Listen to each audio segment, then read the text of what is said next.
Sechaba here. Uh, today I've got another video for you guys.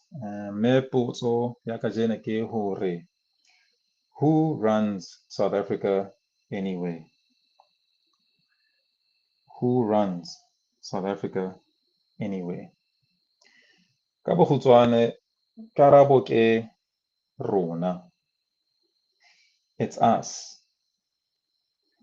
Now, this is a difficult thing to prove, but in theory, we run the country because we are the majority. If there was anyone else more powerful or stronger than us, the collective, they would be able to control us. But that is not the case. Who have we allowed to govern our lives and control the way we do things? Why have we allowed them to do so?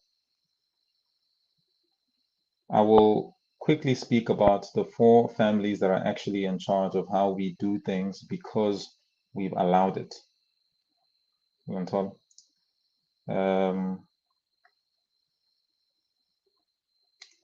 everything that's happening to us now, we are allowing. Blaming anyone else is wrong.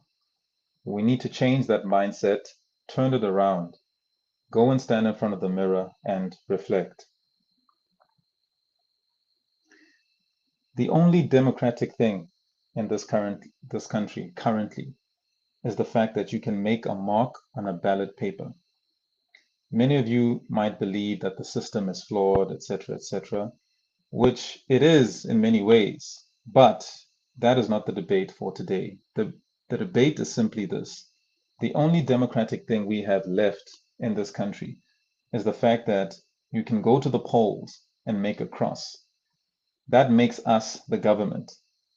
Even the president of the country becomes a citizen under our current constitution. What you need to know is that above the Chief Justice, above the President, above all else is you and the cross you make, which means the highest authority in the country is the ballot. A lot of politicians don't want you to know this because they want you to just vote for them.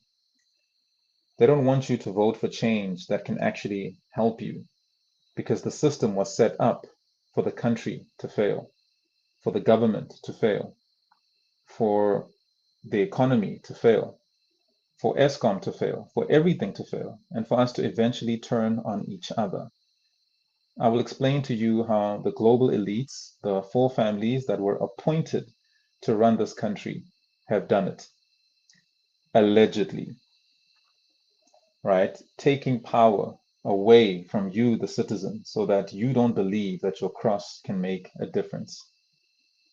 Remember, everything that I'm saying in this video, guys, is alleged.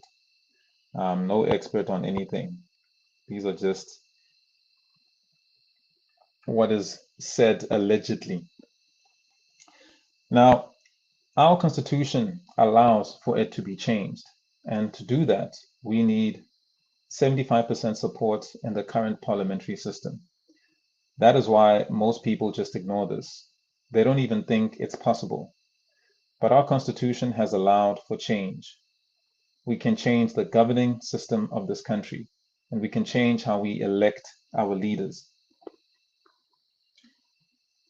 What if I told you that we can have a movement that can change that system and do it via the Constitution, where we get 75% support of the people in Parliament, then change the system, and then directly elect our leaders, have a new Constitution, have a new schooling system, and have a new judiciary, have a new everything, but mostly change how we elect our leaders. The party system in South Africa is the first thing that's used by the world elites to govern us, to control us, and to run us. We need to vote for a president that can represent us, that can be a moral compass for the country, not some unpatriotic sellout. We need to be able to vote for MPs in parliament independently, and these are our constituencies that can be held accountable because they will be living in our areas. I strongly believe in direct elections. And of course, when we try to do something like this, things will be done to run it off the ground, to stop it dead in its tracks. And how this will be achieved is by spreading something that sounds similar, but is nothing like what we are trying to do at all. For example, Operation Dudula is doing amazing work as patriotic South Africans to protect the interests of the natives, the citizens of this country. But many a time you'll find the media trying to spin stories and misrepresent them and misquote them, and what the great work that they're doing truly is. So you'll get things like that that happen, or movements that emerge that try to hijack the authenticity of what a movement like Operation Dudula is doing. I'm just giving you an example of how genuine movements can be derailed by the elites themselves, who will bring in a sort of counterfeit. In the same way that when we try to have peaceful protests, the same elites will infiltrate that group of protesters with these rogue people whose intention is purely to loot and to destroy, so as to give give that movement a bad name. So to get into today's topic, there are four different families that run this country, and they had to be put in place for one simple reason: to take control of the country and to take the country through this phase where it would be prepared to be malleable enough to accept this new world order. The first family is the Koos Becker family, which controls the country's media via Naspers. The media had to be controlled, so Naspers had to become a powerhouse of mind control. And Koos Becker is the person responsible for that. Chris Becker is running a powerhouse of note, 10% developer. Who owns 10%? Naspers. What is Naspers? It's the national press that was established by the Broederbond, and it was supposed to protect Afrikaner interests, but it was more, way more than that. It was a mind control method. In other words, people were fed narratives from the word go. In the 1930s, they were fed a narrative for a very specific global elite purpose. Then the elites needed to control the food that people consumed and the clothes that they wore. How do you think small little companies like Pep became ShopRite Checkers, Woolworths, Ackermans, and have places throughout Africa and throughout the rest of the world? Have you ever wondered how that happened? Well, what they did was to tell people, we will make clothes in Pep for cheaper than you can make it yourself. We will give you food for cheaper than you can grow it yourself. We will give you meat for cheaper than you can actually raise animals yourself. And that's exactly what they did. But what did this do for our country? Well, our people became reliant on large corporations. That was the only goal. If you look at ShopRite and Checkers as warehouses and see how huge they are, you will understand. So where does this come from? It doesn't come from one man, Christo Visa, because Christo Visa is empowered to do this, just like Cyril Ramaphosa and the Pala Pala scandal on his farm. Think about Christo Visa being caught in the UAE with suitcases full of money. What happened to him? Furthermore, Christo Visa was a financial advisor to President Nelson Mandela, to Thabo Mbeki, to Jacob Zuma, allegedly. He was there all along. And why? Why was he a financial advisor to the presidents of the country? Have you ever wondered about that? So this is Becca and Christo Visa, controlling people's clothing supply, controlling people's food supply, making sure that they make themselves dependent on large corporations for those basic needs, their information, as well as the clothing that they wear and the food that they eat. Then there are the minerals of the country, very important.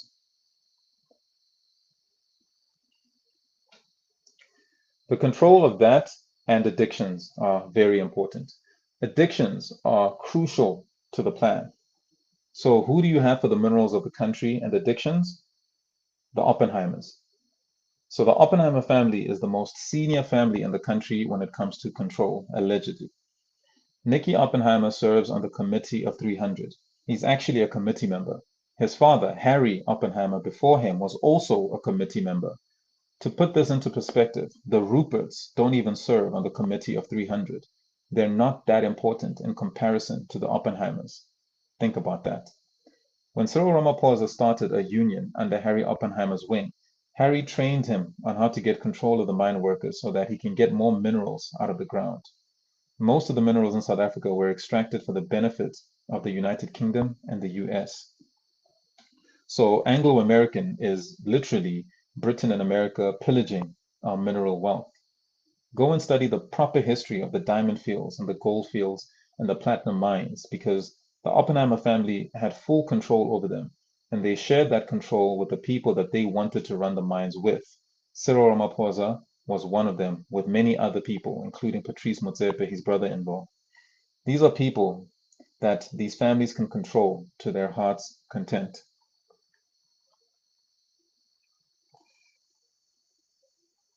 I want to come to the last family.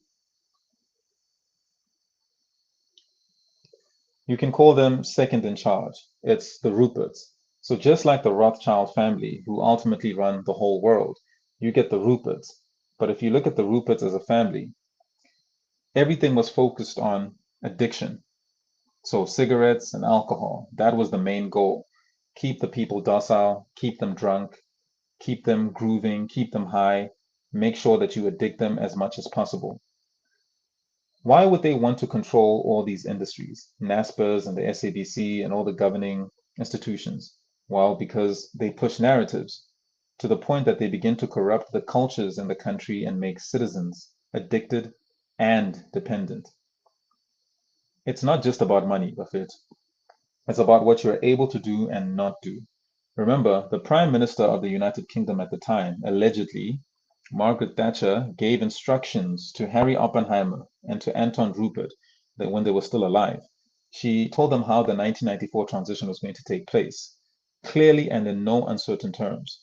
It's not a conspiracy theory that other people are running the country, because the people that were there saw F.W. de Klerk, who was South Africa's president at the time, sitting on the far side of the table when Thatcher was explaining the 1994 transition, and de Klerk didn't have a say that entire evening in what they were discussing.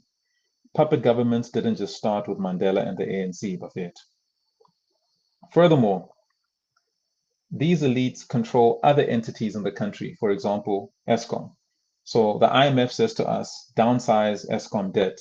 The IMF urges the government. They're telling governments to take on the debt.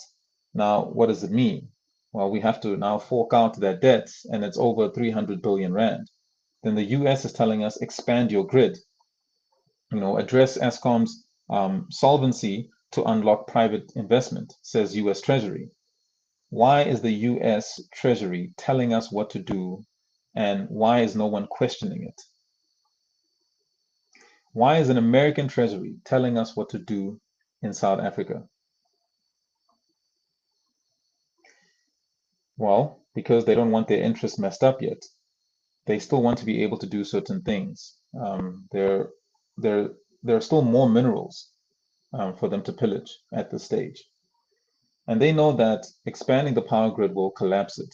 And not only that, it will make the middle class unlivable. We won't have a middle class anymore very soon, guys. A study has shown that in South Africa, you need at least 45,000 a month to live comfortably. But the thing is, the average income of majority of South Africans is less than half of that. So the middle class is well on its way to being wiped out completely. And this is affecting everyone, irrespective of race and culture. We are all feeling this. Hence why our divisions don't make any sense because we are not the one percenters. We're not the billionaires. We're fighting for our survival and sovereignty, and no single group can do it alone. We must come together to get it done. Now, I'm not saying we need to be best friends, but I'm saying we need to understand who our enemies are, and it's not each other. Then there's the deception of improving one's life through consumerism. And this is the main control that is exercised over all of us.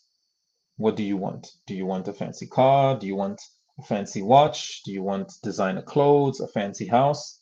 They'll give you all of these things if you are this or that person for them. If you're not willing to get a bond for your house, you're not going to have a place to live. You're going to have to pay that bank for 20 to 30 years. That bank is going to loan money from the central bank, which hasn't got any money. That's fiat currency. They're going to loan that money to you, money you're never going to see, and then they're going to charge you interest on money that you're never going to see.